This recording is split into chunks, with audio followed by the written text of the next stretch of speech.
एक खूबसूरत दिन था। हर तरफ हरी भरी घास और रंगीन फूल खिले हुए थे। च्यूंटी अपने घर के नजदीक जमीन में सुराखों में अनाज जमा कर रही थी।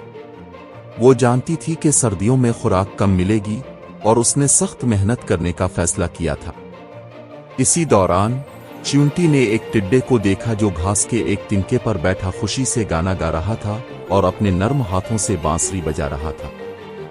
च्यूंटी ने सोचा कि शायद वो उसे कुछ मदद दे सके, लेकिन टिड्डा तो बस मौसीकी के मजे में डूबा हुआ था।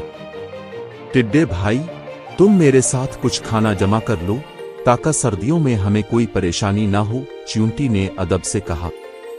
टिड्डे ने मुस्कुरा कर कहा, अरे नहीं च्यूंटी, अभी मौसम खुशगवार है, हमें मेहनत करने की जरूरत नहीं। जिंदगी में मजे करने की भी जगह होनी चाहिए। च्यूंटी ने कुछ देर सोचा, फिर कहा, यह तुम्हारा फैसला है, मगर मैं तुम्हें कहूंगी कि एक दिन तुम्हें मेरी बात याद आएगी। सर्दियां आ गईं और ठंडी हवाएं चलने लगीं। हर तरफ बर्फ की तह जम चुकी थी और दरख्तों के पत्ते झड़कर जमीन पर पड़े हुए थे। च्यूंटी के पास उन चीजों का मुकाबला करने के लिए खुराक का जखीरा था, लेकिन टिड्डा अभी तक पनाह लेने और खाने के लिए तलाश में था। एक दिन टिड्डा च्यूंटी के दरवाजे पर आया। इसकी हालत बहुत बिगड़ चुकी थी, जिस्म सर्दी की शिद्दत से कांप रहा था और वो बेबस हो चुका था। च्यूंटी बहन, मुझे माफ करना, मेरे पास खाने के लिए कुछ नहीं है। क्या तुम मुझे कुछ दे सकती हो? टिड्डे ने लरजती हुई आवाज में कहा। च्यूंटी की आंखों में थोड़ी सी तकलीफ थी। उसने दरवाजा खोला और टिड्डे को अंदर आने दिया।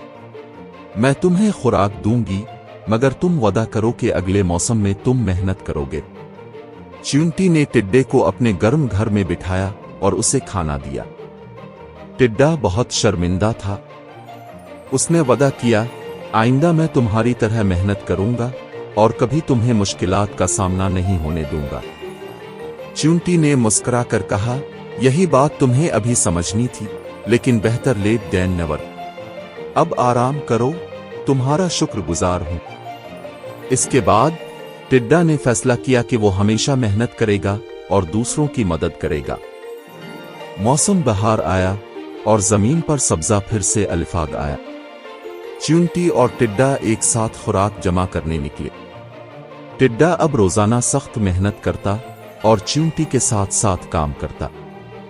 एक दिन जब टिड्डे ने थक कर बैठना चाहा, च्यूंटी ने कहा, यह काम तुम्हें मेहनत से सीखना होगा, महज गाना गाने से काम नहीं चलेगा।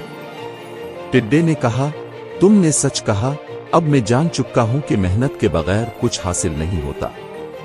च्यूंटी और टिड्डा मिलकर काम करते गए। वो न सिर्फ खुराक जमा करते, बल्कि दरख्तों की हिफाजत भी करते और जंगल के दूसरे जानवरों को भी मदद देते।